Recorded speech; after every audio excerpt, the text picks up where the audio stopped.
বাঁধাকপি অনেকেরই একটা পছন্দের রেসিপি। তো নিয়েছি বাঁধাকপি, বাঁধাকপিটাকে এবার কুচি করে কেটে নেব। এবার নিয়েছি ছোট ছোট 3টে রুই মাছের মুড়ো, নুন হলুদ মাখিয়ে রেখেছি। এখানটা আমি রুই মাছের মাথা নিয়েছি, তোমরা যে কোনো মাছের মাথা নিতে পারো। কড়াতে তেল দিয়ে দিলাম, তেল গরম হয়ে গেলে মাছের মুড়োকে লাল লাল করে ভেজে নেব। ভাজা হয়ে গেছে, তুলে নিলাম। এবার আমি এখানে আলু দেব, তাই আলুগুলোকেও লাল লাল করে নুন হলুদ দিয়ে ভেজে নেব। এবার ভাজা হয়ে গেলে তুলে নেব। দেখো ভাজা হয়ে গেছে, এবার তুলে নিলাম।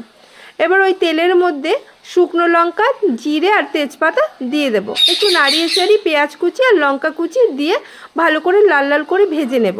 এবার দিয়ে দেব 2টো টমেটো, দিয়ে দিলাম নুন, হলুদ, জিরের গুঁড়ো, ধনের গুঁড়ো, লঙ্কার গুঁড়ো, কাশ্মীরি লঙ্কার গুঁড়ো, আর দিয়ে দেবো স্বাদ মতো চিনি, আদা বাটা, লঙ্কা বাটা। এবার জল দিয়ে ভালো করে এটাকে কষতে দেব।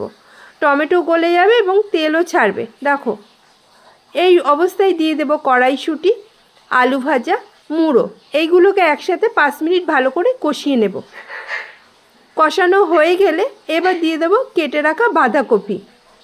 বাঁধাকপি দিয়ে ভালো করে উপর নিচ করে সব কিছুর সাথে একবারে মিশিয়ে রেখে দেবে। এবার দিয়ে দেবো ঢাকা। যখন বাঁধাকপি একটু মজে আসবে দেখবে একটু জলও ছেড়েছে।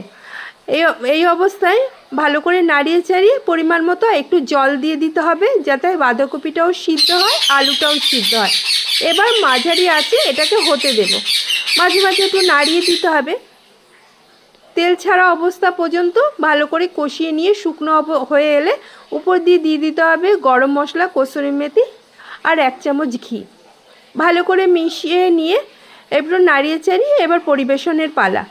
ভাত, রুটি যেটা দিয়ে এটা খেতে পারো, অসাধারণ টেস্ট।